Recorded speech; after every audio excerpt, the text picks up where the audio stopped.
iyadoo xilka ay la kala wareegayeen gudoomiyaha cusub ee degmada Dangarayo iyo gudoomiyihii hore ee degmadaasi ayaa sidoo kale waxaa goobta lagu dhaariyay qaar ka mid ah xubnaha golaha deegaanka ee degmadaasi. إلهي مجلس والله بالله تالله إننا الدين تدعى وش غيرنا ذلك يدك إننا ندعى وش غيرنا xubin ka mid ah golaha deegaanka ee degmada ayaa sheegay inay la shaqeyn doonaan maamulka dhawaanta ay doorteen. waxaanu nahay anagu xildhibaanadii golaha deegaanka oo saaka halkan lagu dhaariyay haddii ilaahay yiraahdo oo aan degmada sii joogno waxaanu ballan qaadaynaa inaanu si daacada ugu shaqeyn doono dadka iyaga iyo dalka iyaga haddii ilaahay yiraahdo waad mahadsantihiin. gudoomiyaha cusub ee degmada Dangarayo Mukhtaar Axmed ayaa sheegay inuu la tashan doono gudoomiyihii hore ee degmadaas sidoo kalena u hambalyeeyay xubnaha la dhaariyay. waa taliyahayga koowaad oo degmada insha Allah hal taliye baan leeyahay la taliyahaygu waa gudoomiyihii hore ee degmada aad iyo aad baan waxaan ugu faraxsanahay xubnaha la dhaariyay oo ka mid noqday afar xubnood oo ka mid noqday golaha deegaanka degmada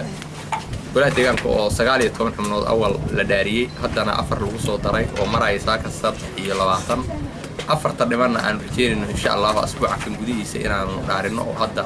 tuulooyinkii u baxay hadda aan u yeerayno aad iyo aad baan ugu mahadcelinayaa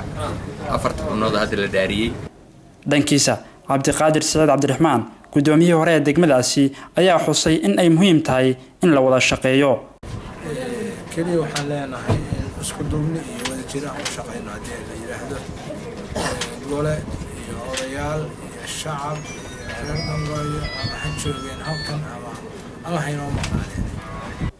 la taliyaha wasaaradda arrimaha gudaha iyo dowladaha hoose ee Puntland Jaamac Salaad Dhagadheere oo kaalin ka qaatay dhismihii golaha deegaanka ee degmada Dangarayo ayaa la dardaarmay maamulka cusub ee degmadaasi. waxaan talo guud soo jeedinayaa duqa magaalada cusub ee Dangarayo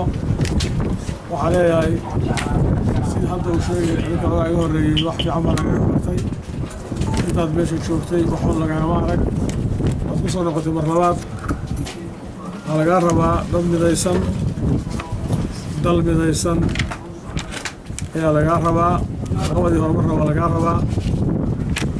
dadkaas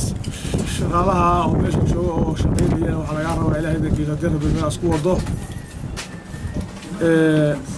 demeeshu